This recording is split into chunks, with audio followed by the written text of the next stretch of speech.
হ্যাঁ, আমি বাইরে যাচ্ছি, তোমার সুই সুতা কিছু লাগবে নাকি? দর্জির কাজ করতে আর ভাল লাগে না। এই শোনো, পাশের বাড়ির নতুন ভাবির নাম্বারটা একটু নিয়ে আসো তো। আরে ওনার নাম্বার তো আমার মুখস্থ, লেখো কোমর 32 সিনা 36। আমি ভাবির মোবাইল নাম্বার আনতে বলছি।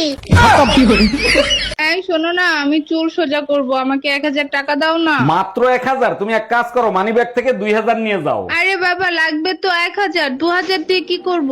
চুলের সাথে সাথে মুখটাও সোজা করে নিয়ে এসো।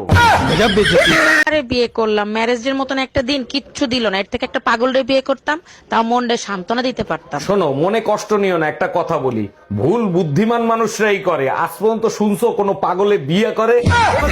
অরুণ সাহেব, আপনাকে এক্সরে করতে বলছিলাম, এক্সরে কি করে নিয়ে আসছেন? জি ডাক্তার, করে আনছি, আপনার টেবিলে রাখা আছে, দেখেন। সর্বনাশ, আপনার হার্টে তো বড় একটা ছিদ্র হয়ে গেছে, খুব দ্রুত অপারেশন করতে হবে। ছিদ্র বড় একটা আছে সেটা আমিও জানি, কিন্তু ডাক্তার ওটা তো হার্টের অপারেশন হবে না, পাইলসের অপারেশন হবে। কি ব্যাপার ভাবি, আপনি তো ঘাইমে একবারে ভিজে গেছেন, ভাই তো বাসায় নাই, এরকম ঘামলেন কি করে? অরুণ ভাই, যে গরম পড়তিছে একদম সহ্য করতে পারতিছি না, কি করা যায় বলেন তো? আরে ভাবি, আপনার ঘরে তো এসি আছে, এসি চালায় শুয়ে থাকেন, শরীর ঠান্ডা হয়ে যাবে। এবার কারেন্ট বিল আসছে 10,000 টাকা, ওইটা দেখার পরে এসি ছাড়লে গরম আরো বেশি লাগে। অরুণ ভাই, আমার বোনকে পাঠালাম আপনার সাথে কুলফি খাইতে, আর আপনি নাকি তার বিয়ের প্রস্তাব দিয়েছেন। জি ভাবি, ঠিকই শুনছেন, আপনার বোনের সাথে আমার বিয়ে দিয়ে দেন প্লিজ ভাবি। আমার বোন তো কালো, ওর মধ্যে কি এমন দেখলেন যে বিয়ে করার জন্য পাগল হয়ে গেলেন? কালকে ও যেভাবে কুলফি চুষে খাইছে, আমার দুইটা মাথাই নষ্ট হয়ে গেছে।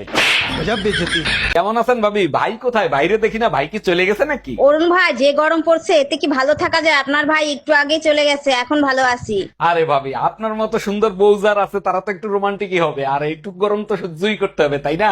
অরুণ ভাই, তার জন্য না, গরমে প্রচন্ড মাথা ব্যথা করতেছিল, আপনার ভাই মাথা টিপে দিছে, তার জন্য ভালো আছি। আচ্ছা ভাবি, আপনার কখনো বুকে ব্যথা টাথা হয় না?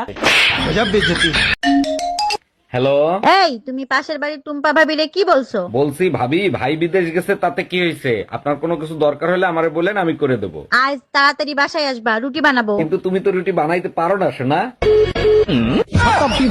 কলিজা কাটটা সিঙ্গারা বানাই দিলো, কিছু মানুষ বলবে সিঙ্গারা টেস্ট হয় নাই। এখানে সিঙ্গারার কোনো দোষ নাই, যত দোষ ওই নন্দ ঘোষ। বুঝলাম না, এখানে নন্দ ঘোষ কারে বুঝাইলা? আরে কলিজা দিয়েই যদি দুর্গন্ধ হয়, তাহলে কি আর সিঙ্গারা টেস্ট হয়? এই কি বললা তুমি?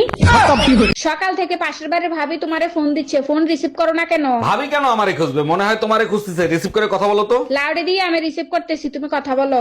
হ্যালো, অরুণ ভাই, কি কম্বল এনে দিছেন? কম্বল দিয়ে আপনি বের হয়ে গেলে কম্বল ঠান্ডা হয়ে যায়।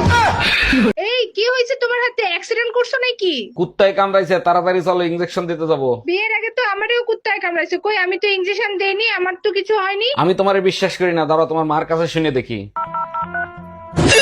হ্যালো আম্মাজান, আপনার মেয়েরে নাকি বিয়ের আগে কুত্তায় কামড়াইছে, তার কিছু হয় নাই? না জামাই, ওর কিছু হয় নাই, শুধু কুত্তাটা মারা গেছে। এই শোনো, তুমি তোমার বোনকে আদর করে কি বলে ডাকো? আমি আমার বোনকে আদর করে জান বলে ডাকি। আচ্ছা তাই নাকি? আচ্ছা, তুমি আমারে কতটা ভালোবাসো, আর আমার জন্য তুমি কি করতে পারো? আমি তোমাকে এতটাই ভালোবাসি, আমি তোমার জন্য জান। জানো, এক গবেষণায় জানা গেছে মেয়েদের চরিত্র মরে গেলেও পাল্টায় না। আর সেই গবেষকের নাম হচ্ছে অরুণ কর্মকার, তাই না? আচ্ছা বলো তো, একটা ছেলে মরলে কি হয়? ছেলেরা মরলে ভূত হয়, আর একটা মেয়ে মরলে? মেয়েরা মরলে পেতনি হয়। এবার বুঝছো, মেয়েরা বাইসে থাকলেও পেতনির মতো থাকে, আর মরে গেলেও পেতনির মতো থাকে।